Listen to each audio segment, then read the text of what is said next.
Ladies and gentlemen, Conscious TV.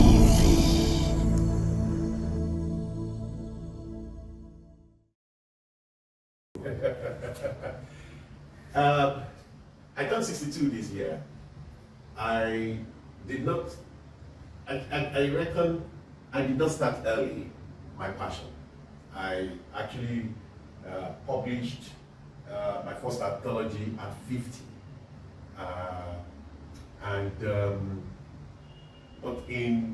But in these 12 years, I have produced about 115 works. I have summaries of stories penned down to about, I number them to about 474 right now. But whether I would get to write all those before I die, I don't know. I mean, the time I grew up, or I was in teenage, was the 70s. And the 70s was glorious because it was an age when education was, I think in this country, embraced by majority, right? I read the likes of Wole Soyinka, even though I didn't understand a lot of what he wrote there. I read Cyprian Ekwesi, I read Chinua Achebe. We had this series, which was foreign, but something you can finish in a weekend, Jim's Happy Chase. I think I read something like 40 different ones of those. There was another series, the Hardy Boys or something. I mean, and I read Olarotimi, you know, African writers, right? And they, in the 74 to like 80, I mean, there was a good cluster of these Africans. Zulu Shofola was having plays, you know, and all those people. And we were opportuned to occasionally have this, right? Of course, Hubert Ogunde was a good influence, and Mozizola Iyababa we grew up being able to watch his stage plays or TV acts like once a week, right? It was the height of, and we had to beg mom to let us go because there was also always a story. And in that story, something to learn, not to do, you know, or to do, right? So these people, I would say, have influenced me. Of course, also there was this colonial mentality. When we were in the late 70s and the 80s, we kind of stopped reading our locals and started reading more of you know, Grisham's and Shakespeare? Yeah, well, we read Shakespeare in school. I don't think Shakespeare was interesting anymore by the time we were in university, but we started reading Mario Puzo. We started being Americanized in our, you know, so we were reading these big, you know, carpetbaggers by Harold Robbins, and, you know, all sorts of big novels about Saigon, about things about our external world. And I think, in a sense, they are influences, but I have had to sit down and ask myself, whenever a body of work is available, a story or stories are being told, you are also selling a culture. When I looked at the first two fictional work, they were called Bodily the Way and The Chicago Brief. And like I said, what was important to me then was just showcasing inside the big story in these settings, right? One was based in New York, the other in Chicago, right, logically. And all I just did was talk a little bit about, make the protagonist of Yoruba origin, right? I believe that I was putting my culture forward. And then I sat back and I asked myself, who would read this? And whose culture am I really selling? If the setting is all New York and the setting is all Chicago. And I came to the truth that I need to set my stories in Nigeria. I need to set my stories in Africa. I could cross borders. I told stories about Nigeria, London, and things like that, or Nigeria, America. But the setting I want people to see, the culture that needs to be in Maine, needs to be African or Black culture. The protagonist that is an underdog, most likely, there will always probably be an oppressor, which will be villainous. And there will probably be, in the end, a sort of resolution that I consider positive, right? Positive by my standards means the underdog wins the day. There will be some revelation about why the villain became villain, but nevertheless, the end would be that the underdog will come out on top. But we'll have gone through a lot of touch-up. I think it typifies life, right? Wherever we start in life, the majority of us are not born with the silver spoon, right? We come from humble beginnings. What if it is possible for somebody from an humble beginning to find themselves by dint of hard work to become prefect, right? But they will not get there without struggles. The struggles are all part of life. So I can say that. And along the way, I want to expose some truths about Africa, some truths about Black men, some truths about our customs, the richness of our customs. And lately, I have been injecting our language. Unfortunately, our language is not, Yoruba is not lingua franca. And the language of writing is still English in Nigeria. But I experimented with a play, which we'll probably talk about, and I made sure that 50% of that play was written in Yoruba, which means, okay, I can't make all of you read in Yoruba, but I'm going to make you learn, some of that, some of my language, and I think it makes poignant the richness, of Yoruba language. If we dissect it, Yoruba language is actually codes, right? Axioms, idioms, proverbs. I mean, that is the flurry of speak, everyday conversation. And my grandfather, for example, I think he hardly spoke 3 sentences without either an axiom or aphorism or a proverb, so something that gave you, that you needed depth to understand, right? That improved your wisdom. So, unfortunately, it was stamped vernacular. It was sold by the British like this is vernacular, and even when we thought we got the reins back, we were still dealing with our own language as vernacular. Hopefully, this will influence some other young artists in future who would say, yeah, I am doing something vernacular, learn the vernacular, so to speak, But it has actually made me even rethink the words on the page. Because if I try to write it in Yoruba, I then realize the words I put together didn't need a particular adjective. There is a stronger word which that Yoruba has made me to think about, to use. And it makes the work more challenging, but at the end of the day, very satisfying. The result, very satisfying. Well, we have challenges on every level. Particularly, I have challenge of making time. Like I said, I don't write for posterity, for prosperity. I write for posterity, which means I must make income some other way. So there is a challenge of time and the balance of time. The balance of time with your spouse, balance of time with your family, and balance of time with what brings money in for you to feed your family, and the time with your passion. One of the greatest challenges is that your passion wants all the time, right? I mean, the inspiration comes and it never leaves you. Even if you are doing something else, you'll be writing a line, or you'll be writing a paragraph, or you are reopening the book. I mean, I'm waiting. The last work I did, the last work that I published, actually, I must have rewritten the opening like 10 times, right? So the passion wants to take over everything, and it's a difficult juggle.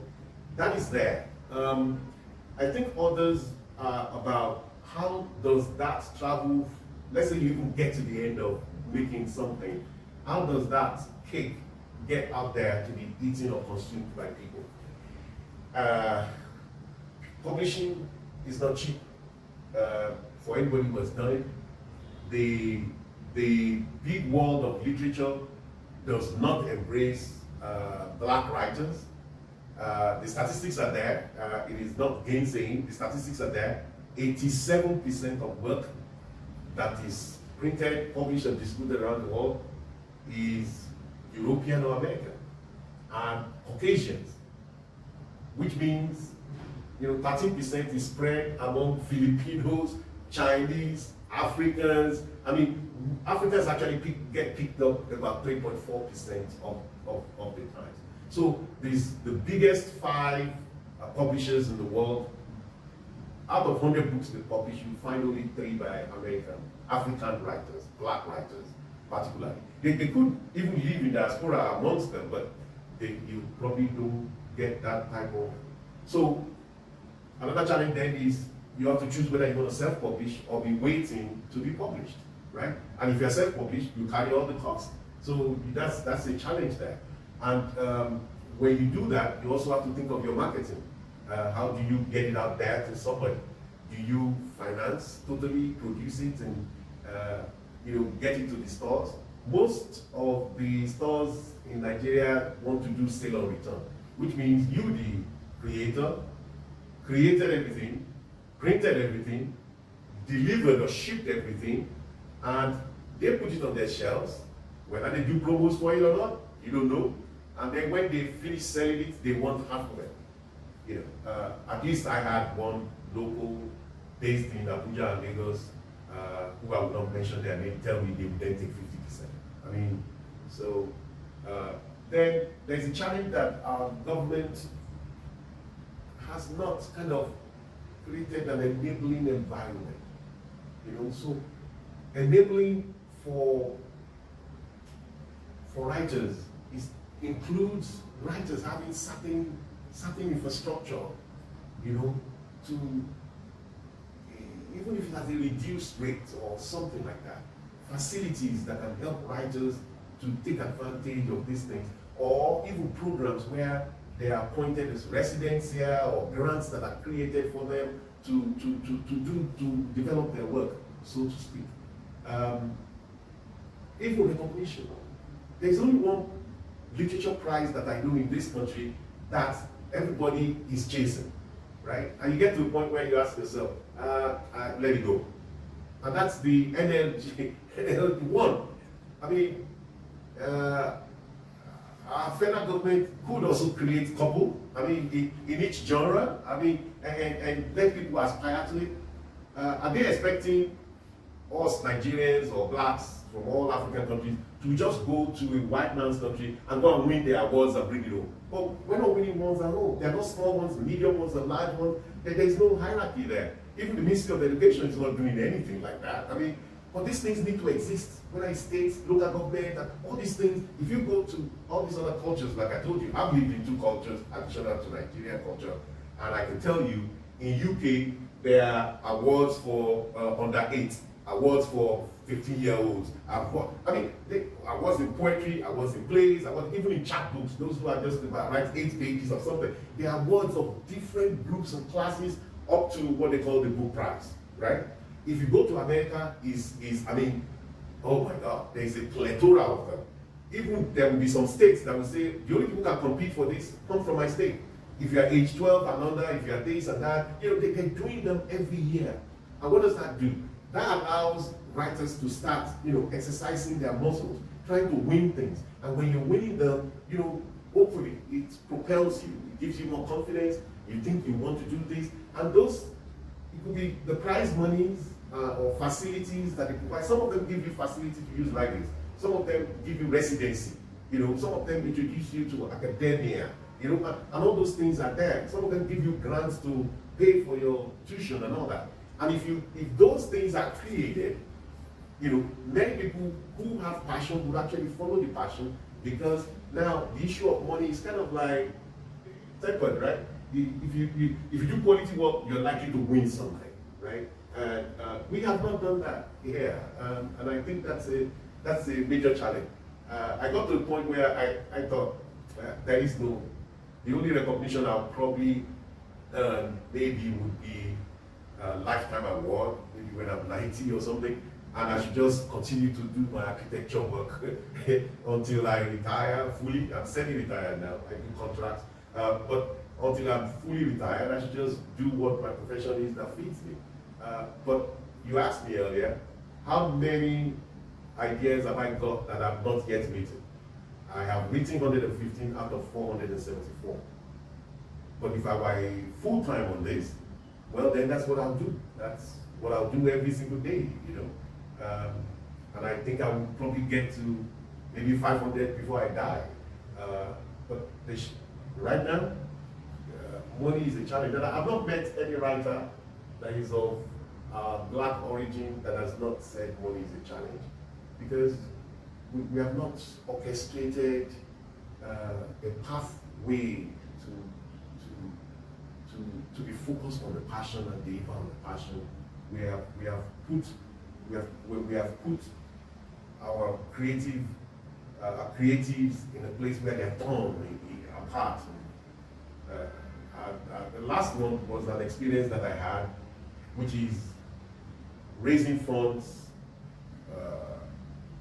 to put together work that I've done for over 3.5 years on stage. And corporate institutions treat you like you bring no value. So it was a challenge to me, and I had to tell some of them, well, thank you, and take their rejection and just keep going. Or when they give me some conditions and it's not acceptable to me, keep your money.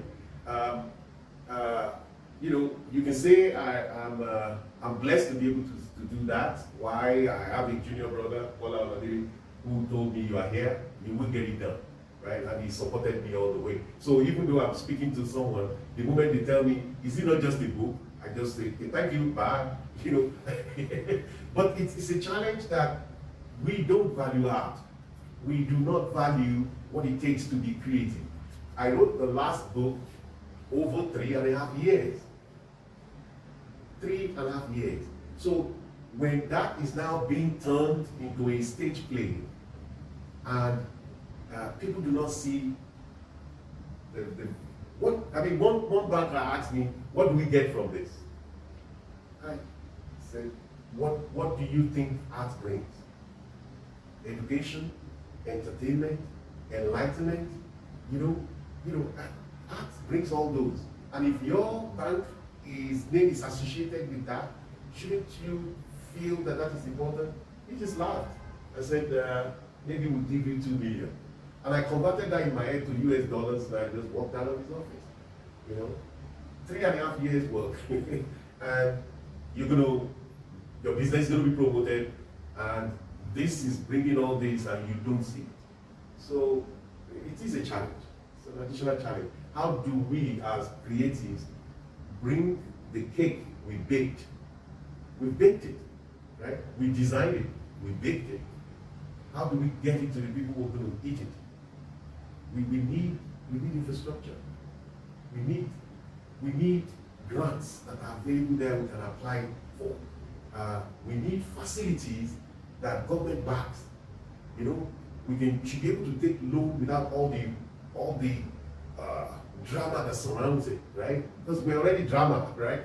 All the drama that surrounds it, and the collateralization and the double-digit interest rates. I mean, this doesn't allow for green paths, right? So we need things like that. That if you're published, you can do this. You go to a bank. I mean, maybe it's 5 million, or depending, just for you to finish your work you want to do. All right. And then after you finish that, maybe actually you want to put it on stage. They can have numbers of what it takes to produce this, and they should be allowed to either support it and tax-free, or government gives us reliefs and guarantees such loans so that you can put your play on stage. and then you can sell to the general public in order to recoup the money and pay the banks back. But I say financing is a challenge. And what is art when people don't get to appreciate it? You see? So I said before I completed about 115 works, and I brought only one to stage with so much challenge. How do we get it out there? All the others that I've done, even if I just sit down now and I take each one that I've done in the past and I convert it to either stage or film, or I write it back as a screenplay, or I write it as stage play, it should be enough to fill my life till I die, you know? But is that infrastructure there for you to do that? Or do we get to do that? I am sure there's so many writers that are going through these pains that I'm talking about, right? I just hope with time there is a recognition and a leadership from our governance, right, or from our political leaders that realize that this thing markets our culture, this thing sells our country. It actually could be a great income earner, foreign exchange income earner for our country. I mean, Shakespeare's book is sold all over the world. You know? So they create it. They make money off the guy who's been dead 400 plus years ago. His country is still making money from this. So, and what about their culture? It's still helping to sell their culture everywhere. That's why I said, long term, his story stays, right? The news of the kings that were after him, nobody even hears anymore. But, or what he did on that day. But the stories he wrote, they're still there. And people are still reading it. Pride and Prejudice, another one that was written, I think, by the Brontes, and it's something that turned to film, turned to this. Look at all those people who made money. They made it into film. They made stage plays out of it. Look at all those people who had income from that being a product of a book, right? That improves our GDP. But if that is choked, I mean, I don't know how many millions of youth have these drives. I came to 2023 Labab and headlined it with a program for some university students on how to write cultural stories, because I've been converted to write about culture.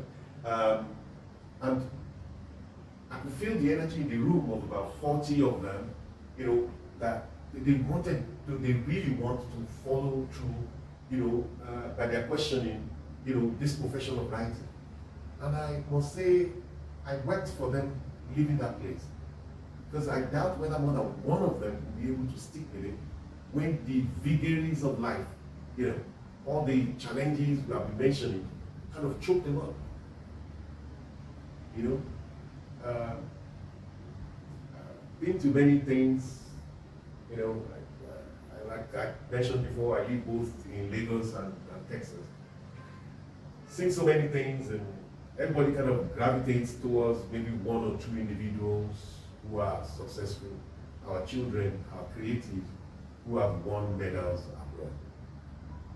Chira Chebe, Monisho Inka, you know, a few others. The successes of the musical industry resounding.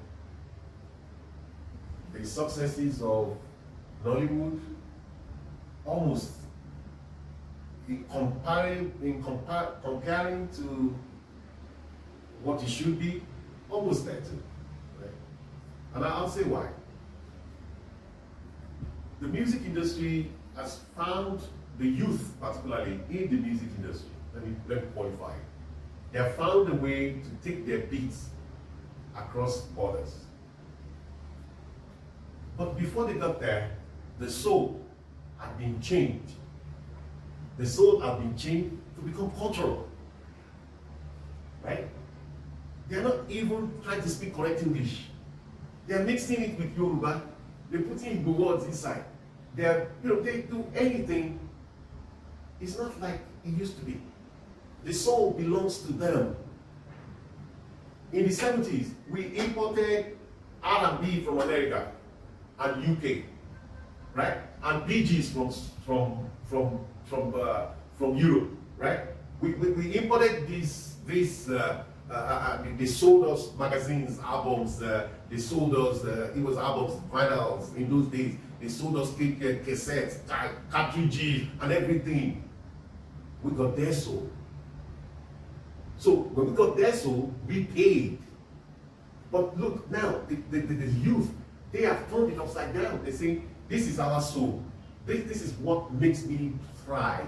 Listen to me. And if you enjoy it, dance with me. That's why it's perfect.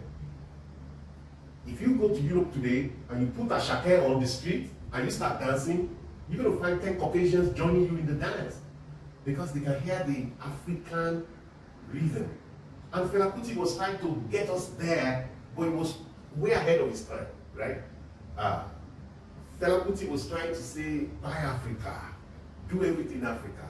He produced this was a full set of beats. He sang in Yoruba. I mean, he was preaching like a prophet.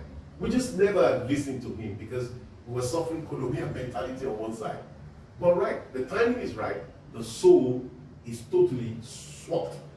Now, foreigners are interested in showcasing and paying Davido, paying Ashake, and paying Wizkids to come and be on live stages, right? And I said comparatively when it came to our film industry, I think we still have a lot of work to do in the film industry. Whilst it is true that the soul is changing, right? We're telling more tales. I think we're still not telling it culturally accurately or as good as it can be. I think screenplay or screenwriting is still in the doldrums, right? And maybe it is the first place where we need to help, to motivate, encourage, and coach a lot of youth to try and take over.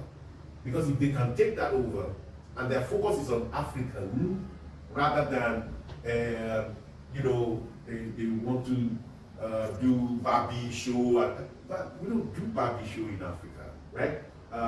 They want to help tell tales that are African, and show the qualities that are in our culture.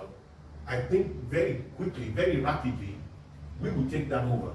Now, Netflix being here, Paramount being here, Amazon being here, all those people are still not helping because they're helping, but we're not going to go mega because they will come with conditions and only what fits their own budget.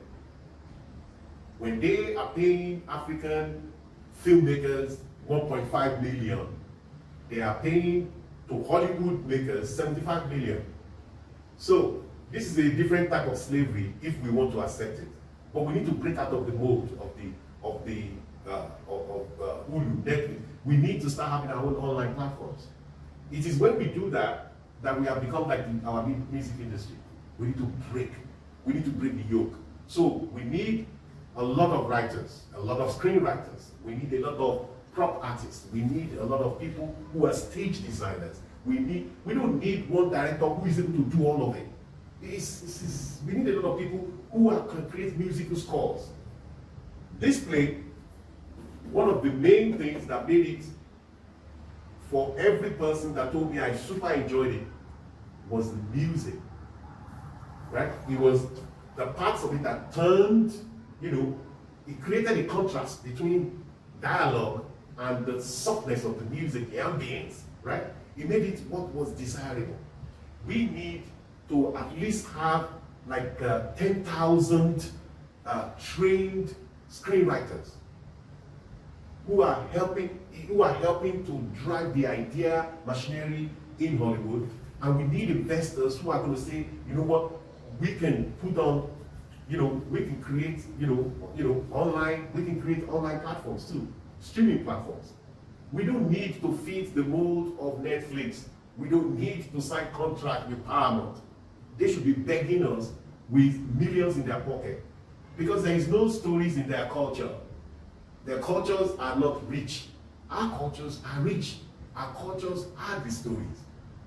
If you look at Hollywood, they have told the Superman story 10 times over. Redo. You know, but if you give Africans a chance to tell tales, there are still thousands and millions of tales untold. That's how rich Africa is. The question is this: it's like diamond that is in the ground. You need a miner. And the miners are the story writers, the screenwriters, the playwriters, right? People who write books get converted into transformed into plays and stages, and all those are important. And we need them. We need musicians. We need people who can write scores for these movies. We need actors and artists. And a lot of them are, they're barely making it. They stress a lot. To be an actor in this country and stay surviving is stress. But if all those can be well orchestrated, we'll see more production companies come out. And we can create our own streaming platforms which compete on African level. And you know what? The first thing that's going to happen is that all these Netflixes of the world, they're going to come begging for materials and content from us. Not like now, they're dictating what they want. And our people are trying and struggling to tell stories the way they want in Netflix. That's not right. My father never told a story Netflix way. But my grandfather, and every single story he told was quite entertaining. And I think we can do it.